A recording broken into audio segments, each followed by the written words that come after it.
Deus conhece o fim daquilo que ainda não começou.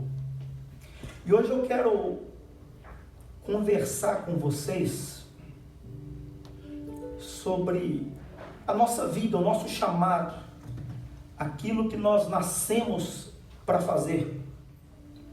E durante muito tempo de nossas vidas,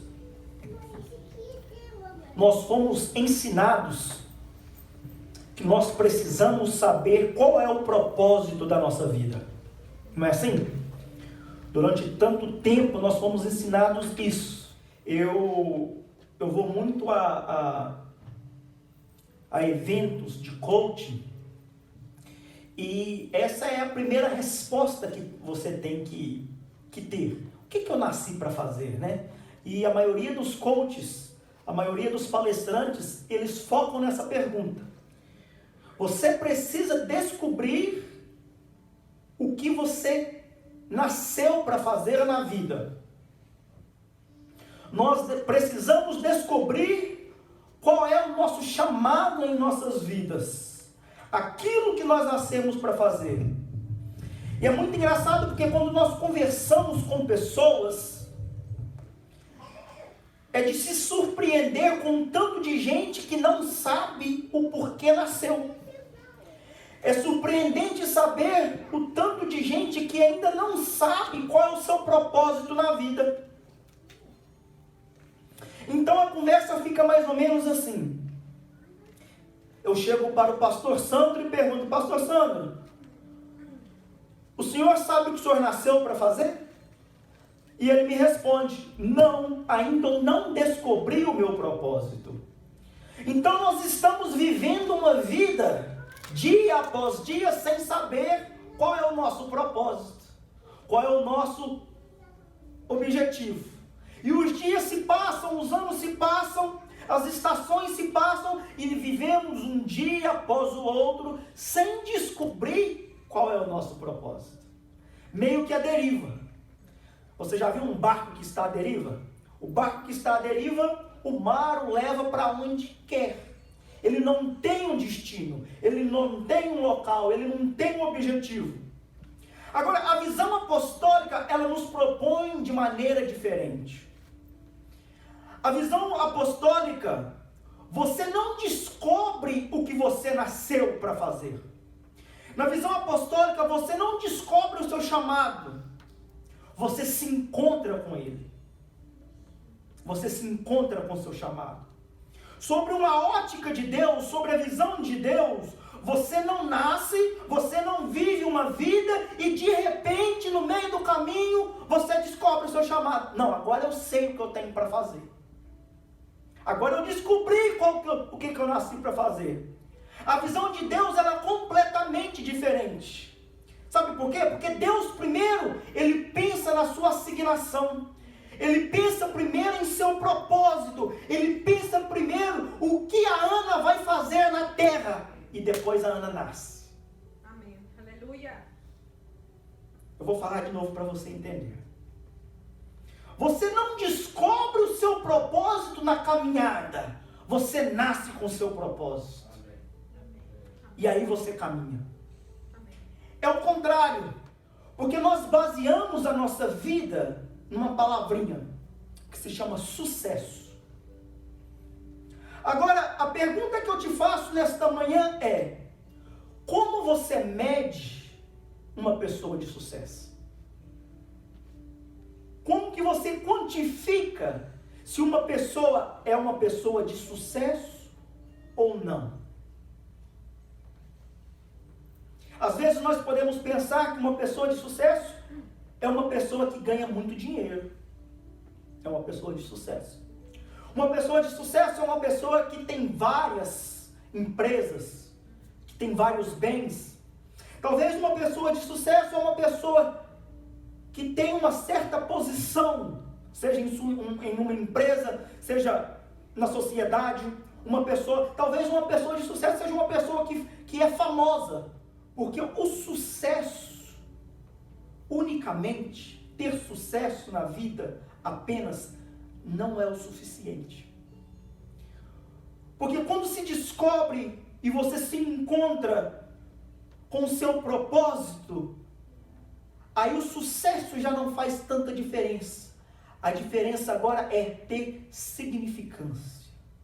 Pastor, o que você quer dizer com isso? Que uma pessoa, ela pode ter sucesso sem Deus. Nós vemos muitos homens e mulheres aí no mundo que são pessoas de sucesso, que não têm Deus. Agora, significância você só pode atingir com Deus dentro do seu propósito. Uma vez que você achou o seu propósito. E sabe o que isso significa? Que o sucesso, ele pode ser medido por aquilo que você ganha ou não, mas a significância, ela só pode ser medida à medida que você faz alguma coisa com aquilo que Deus deu em suas mãos. A significância, ela só pode ser mensurada quando você faz alguma coisa com aquilo que Deus colocou em suas mãos. A pergunta é: o que você tem feito com aquilo que Deus tem te confiado? Pastor, mas eu não tenho muito. Não uma questão de quantidade, mas uma questão de intencionalidade. O que você tem feito com o que Deus colocou em suas mãos? Aquilo que Deus te confiou. Seja o seu emprego, seja a sua empresa, seja os seus afazeres, o que você tem feito com o que Deus te confiou? Será que você tem focado apenas no sucesso? Ou você tem focado na significância? E quando eu começo a olhar, queridos, a Bíblia Sagrada e os personagens que estão na Bíblia Sagrada, eu começo a compreender que sucesso e significância são muito diferentes. Que é preciso se encontrar com o nosso destino. E por que eu digo se encontrar? Porque você não nasce sabendo qual é o seu destino profético. Você se encontra com ele na caminhada. Noé, ele não descobriu por acaso que ele iria fazer a arca. Ele não nasceu um dia e falou: meu Deus, eu vou me preparar porque eu vou construir a arca. E eu fico imaginando a vida de Noé antes de fazer essa arca. Você já imaginou, você já pensou como era a vida de Noé antes de construir a arca? Alguns historiadores dizem que quando Noé começou a construir a arca, ele tinha 480 anos de idade. Ele já tinha... Eu fico imaginando o que passava na cabeça de Noé. Mas a palavra de Deus diz que ele era fiel, que ele era bom. E que Deus estava ali prestando atenção naquele moço por 480 anos. Até que ele pudesse então receber de Deus o seu propósito, que era a construção da arca. A palavra de Deus diz no verso 6, no capítulo 6, no verso 8 de Gênesis, que Deus achou graça na vida de Noé. Mas sabe o que eu aprendo aqui, observando isso? Porque eu fiquei me perguntando, por que Deus não fez antes? 480 anos demorou para Deus dar essa incumbência para Noé construir a arca. Por que Deus não fez antes, já que o mundo estava perdido? Por que Deus não deu para ele isso antes? Você já se perguntou isso? Estava lá em casa me perguntando, gente, por que Deus não diminuiu isso? 480 anos é tempo demais. Sabe por quê? Escuta essa frase que eu vou dizer. O tempo que Deus te leva para encontrar o seu destino profético se chama processo. Você só encontra com o seu destino profético depois de ser processado. Sabe o que Deus estava fazendo? Isso é uma ideia minha, não está na Bíblia. Deus estava observando a Noé. A Noé passar por todo o processo. Eu acho que Deus estava testando Noé, dizendo assim: eu quero ver se durante esses 480 anos ele vai se corromper. Eu quero ver se esse homem vai passar pelo processo. Eu quero ver se ele vai conseguir passar pelo processo. Porque Deus poderia ter encurtado essa distância, mas todos nós precisamos passar pelo processo para atingir o nosso destino profético. Deus, ele não vai te revelar o seu destino sem você ser processado.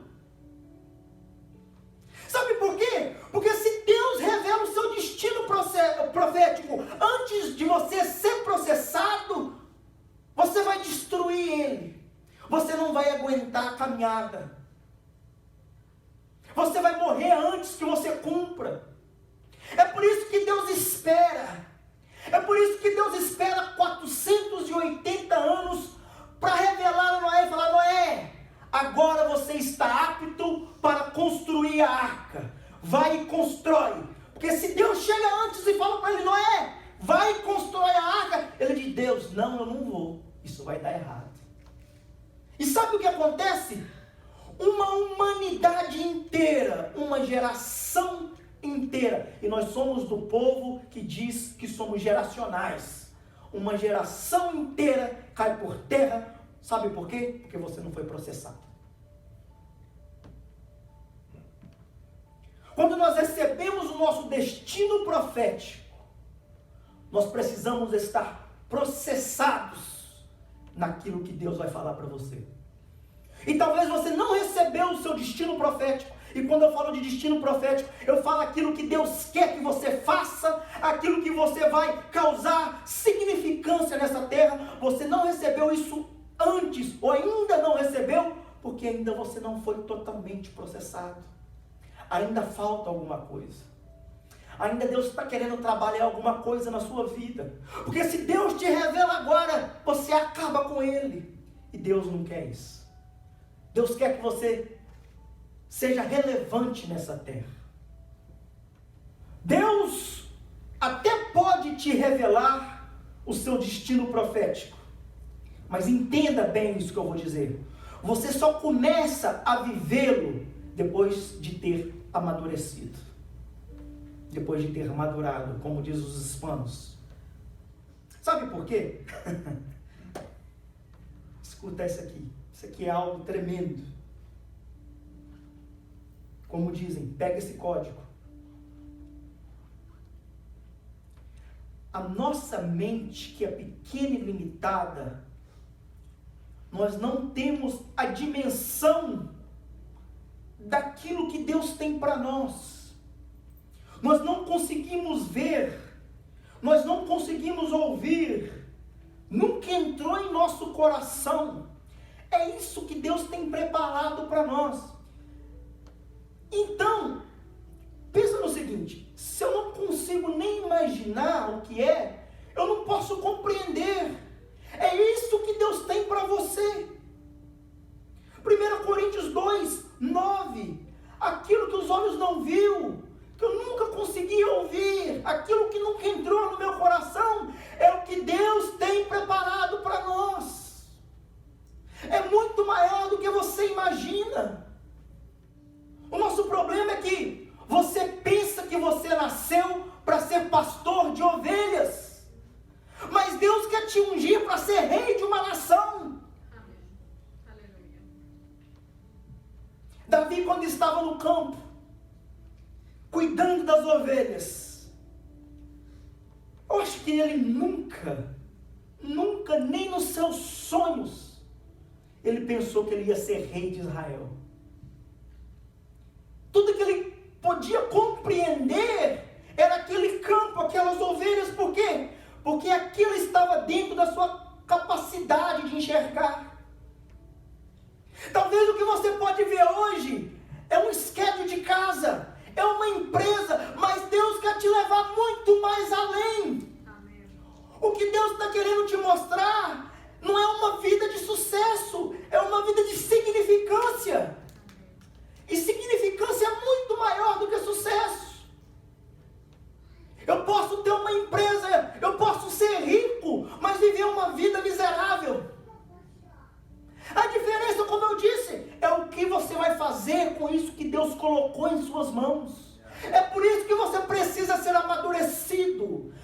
antes de conhecer o seu propósito. Aleluia.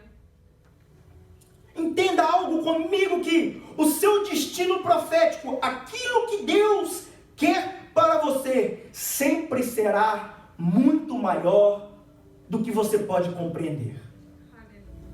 Moisés, ele não descobriu que iria libertar o povo. Ele nasceu para fazer isso. Amém. Aleluia. Agora, sabe o que eu vejo olhando para a vida de Moisés?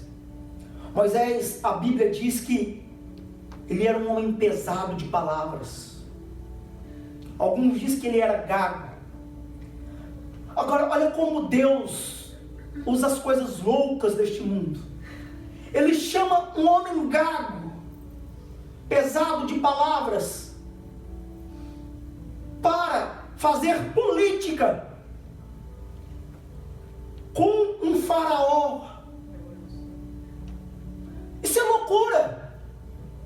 É a mesma coisa se eu pegar uma pessoa que não fala inglês para ir pedir alguma coisa para o Trump. Não dá. Mas Deus faz assim. Sabe o que eu aprendo olhando para a vida de Moisés? Que muitas vezes Deus vai usar a sua maior debilidade para te alavancar a um outro nível.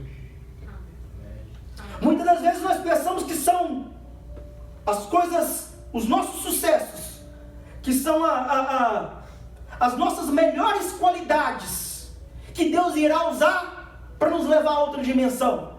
Mas Deus faz totalmente o contrário. Ele vai e usa você naquilo que você menos espera, para te alavancar a um outro nível, para te alavancar uma outra dimensão. Aquilo que você nunca esperava fazer, é aquilo que Deus te coloca para fazer. Sabe por quê? Porque Deus não precisa das suas qualidades. Deus não precisa do seu sucesso. Deus, ele precisa apenas que você abra seu coração e diz: sim, Pai, me use. Sim, Deus, estou aqui. Aquilo que você pensa menos fazer, talvez é nessa área que Deus vai te usar. Paulo, ele não descobre um dia que ele ia pregar o evangelho para os gentios. Paulo, ele se encontra com seu propósito no caminho de Damasco. Então, presta atenção. Paulo, ele não prepara uma vida inteira para pregar o evangelho de Cristo. Aliás, o contrário, ele se preparou para perseguir os cristãos. Então, o que acontece? Quando ele se encontra com seu propósito no caminho de Damasco, ele começa então a viver e manifestar o que havia sido estabelecido desde quando ele nasceu. Aleluias. Ele começa a viver e a manifestar o que havia sido estabelecido desde quando ele nasceu. No capítulo 1 diz: todas as coisas já estão feitas. Todas as coisas já estão feitas em Cristo. Talvez o que falta é um pouco mais de amadurecimento. Talvez o que falta é um pouco mais de processo. Talvez o que falta é uma relação mais íntima com Deus. Talvez o que falta é você andar um pouco mais com Deus. O problema é que muitas das vezes nós não aceitamos ou não compreendemos essa verdade em nossas vidas, e nós passamos boa parte das nossas vidas, ou até mesmo uma vida inteira, fora do propósito de Deus. E viver dentro do propósito de Deus é uma questão de mentalidade, de escolha. Você pode ou não viver dentro do propósito de Deus. Você pode ou não escolher isso. Porque quando você escolhe a não viver dentro do propósito de Deus, essa decisão, essa escolha, ela só tem um destino. Quando você escolhe não viver dentro do propósito de Deus,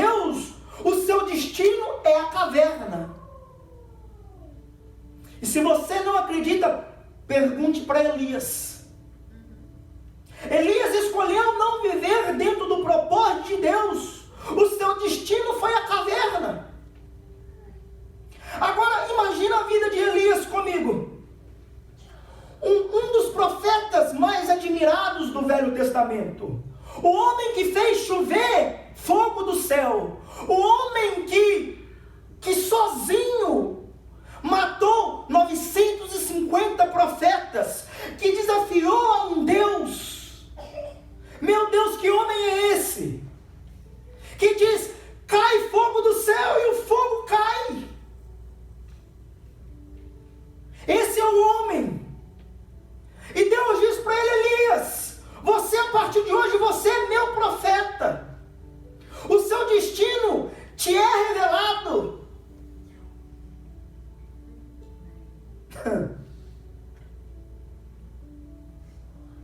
E Elias, ele consegue fazer tudo isso. E de repente, os de repente são tantos para o bem ou para o mal, queridos. A nossa vida é cheia de repentes. E de repente, após Elias fazer tudo isso, ele ouve a mensagem de uma mulher que diz, ei, eu vou te matar. Pastor, tem um erro ruim nessa vida, não tem? Tem. Gente do céu. O homem tinha acabado de matar 950 profetas. E ele recebe uma mensagem de uma mulher. E o que Elias faz? Sai correndo. Sai igual louco. Com medo. A primeira característica de uma pessoa que escolhe não viver o melhor de Deus é que ela perde sua identidade. Ele esquece de quem ele era. Sabe o que acontece? Ele esquece de toda a sua trajetória. Ele esquece de toda a sua história. Ele esquece de todos os seus feitos. E na menor das adversidades, ele sai correndo. Quando nós esquecemos de quem nós somos em Cristo, nós nos amedrontamos por qualquer coisa. Quando nós esquecemos de quem nós somos em Cristo, o nosso destino final é uma caverna. Quando nós esquecemos de quem nós somos em Cristo, você esquece de toda uma trajetória, uma história da sua vida. E eu te convido agora a lembrar de tudo que você passou e venceu. E chegou até aqui.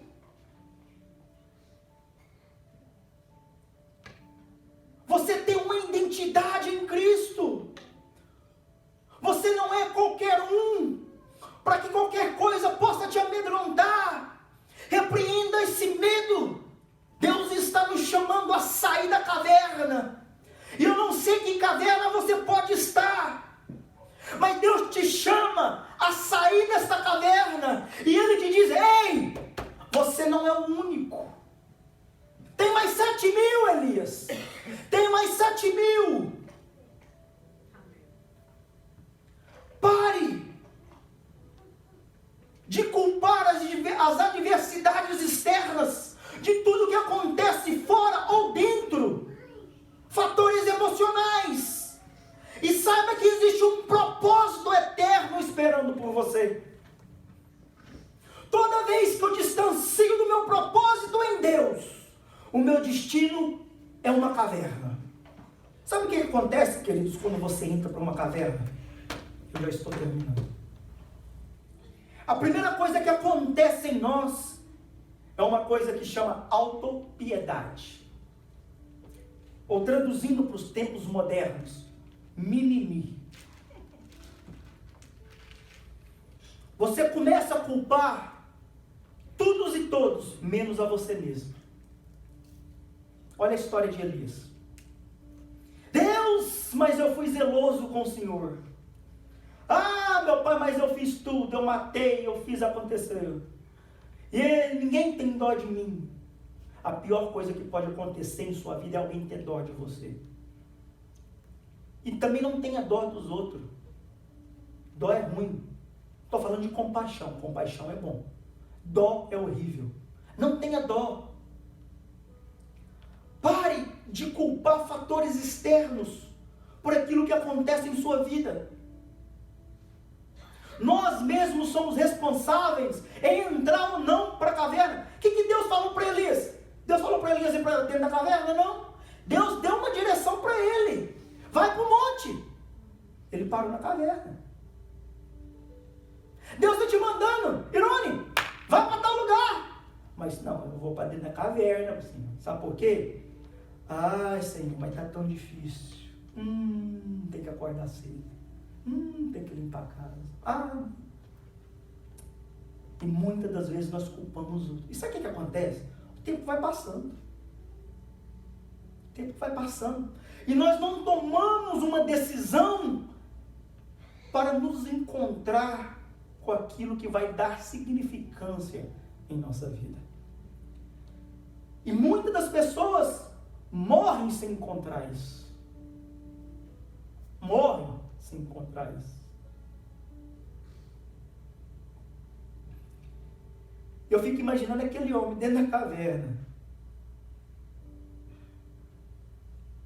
Meu Deus.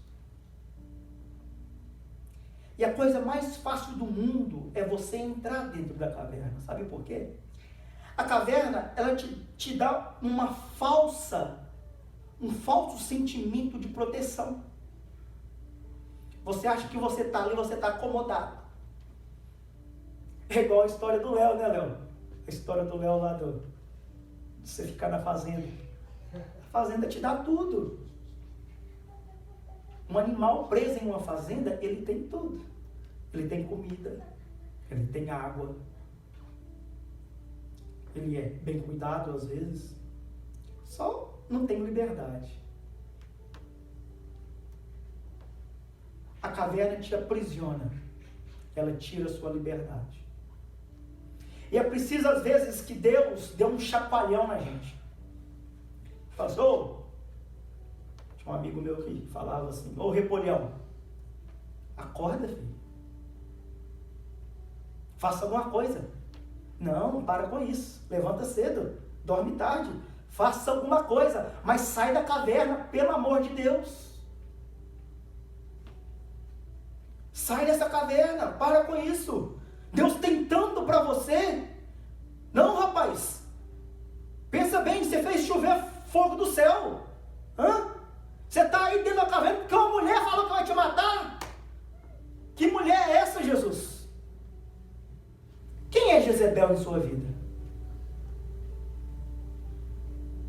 Ou talvez, o que tem sido Jezebel em sua vida? O que tem te dado tanto medo que você tem que esconder dentro de uma caverna? Durante muito tempo, Jezebel em minha vida foi a comodidade. Eu estava bem demais. Estava tranquilo. Tem minha casa, tem meu carro, tem meu emprego, tem minha família. Tranquilo. Não tem nada para me preocupar. Estava tranquilinho, foi sentado dentro de uma office, só mandando e-mail. Aí Deus falou, você está muito tranquilo. Está muito tranquilo. Tipo, pastor de igreja. Pronto. Acabou a tranquilidade. Mas não estou falando que isso é ruim. Estou falando que saí da minha zona de conforto. Porque era muito bom, gente. Não preocupava com nada, ué. Estava tudo bom demais. Aí Deus falou assim para mim, vou te colocar num processo. Tá bom? Tá bom. Deus está me processando. Até um dia eu encontrar com um destino profético que Deus tem para mim. E isso vai me dar significância. Todavia, não estou lá. Estamos caminhando. O que Deus precisa fazer com você para te tirar da zona de conforto? O que Deus precisa te chacoalhar e dizer assim: ei, sai da caverna, meu filho, vamos. E antes de você reclamar, deixa eu te falar, já tem 7.000. Tem 7.000 na estrada. Para de reclamar. Não, gente, é porque às vezes precisa mesmo de Deus fazer isso conosco. Às vezes nós precisamos ser desafiados. Às vezes nós precisamos amadurecer um pouco mais. E parar de reclamar e às vezes questionar: Deus, por que isso não aconteceu comigo ainda? É porque você não está preparado, criatura. Porque se eu te dar isso agora, você arrebenta com isso. É a mesma coisa eu pegar o meu carro e pôr na mão do meu filho. Ele não vai sair ali, ó. Ele vai arrebentar o carro na primeira curva. Por quê? Ele não está preparado para dirigir.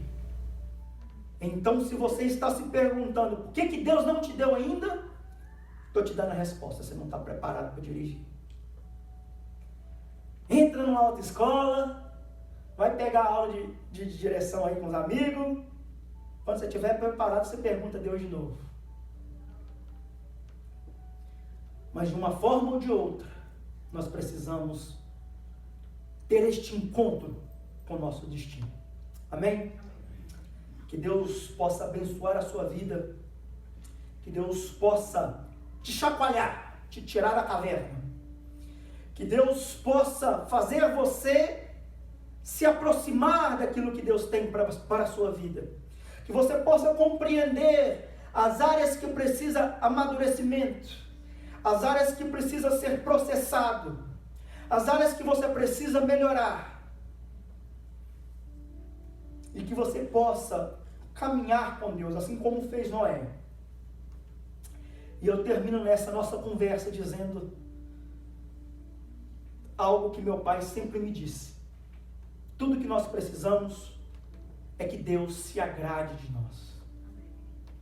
Tudo que nós precisamos é que Deus se agrade de nós.